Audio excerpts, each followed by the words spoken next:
Punta kami sa Parisan ni Bessie Diwata. Kita nyo na. Ganda na. Ito siya, driver. Driver ko yung sikat na vlogger, di ba? Diwata Paris ang lahat. Hindi ka on sila yung nakasakat. May tayo yung Parisan ni Diwata. Saan natin sa puntaan nyo? 100 only rice with soft drinks. Okay?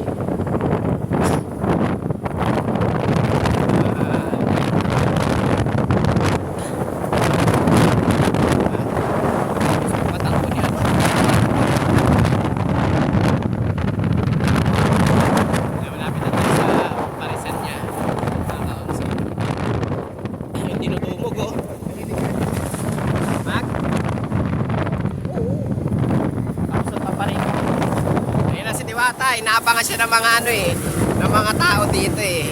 Hinahanap siya. Kanina tumawag. Ayun si Diwata. Oh, di ba dami dito? Bumabalik na yung mga yung mga fans ni Diwata oh. Ayan oh, hinihintay sila oh. Pa-picture daw oh. Picture na kayo.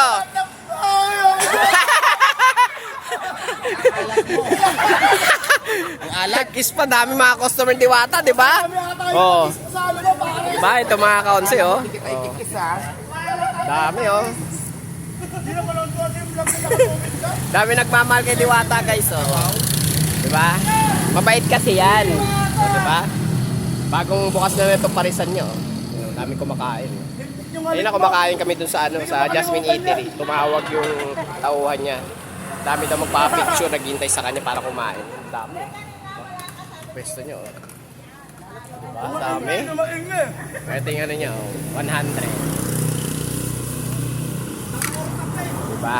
Ate, ito daw yung pagkain nyo, ate. Sabi ni Bessie Diwata.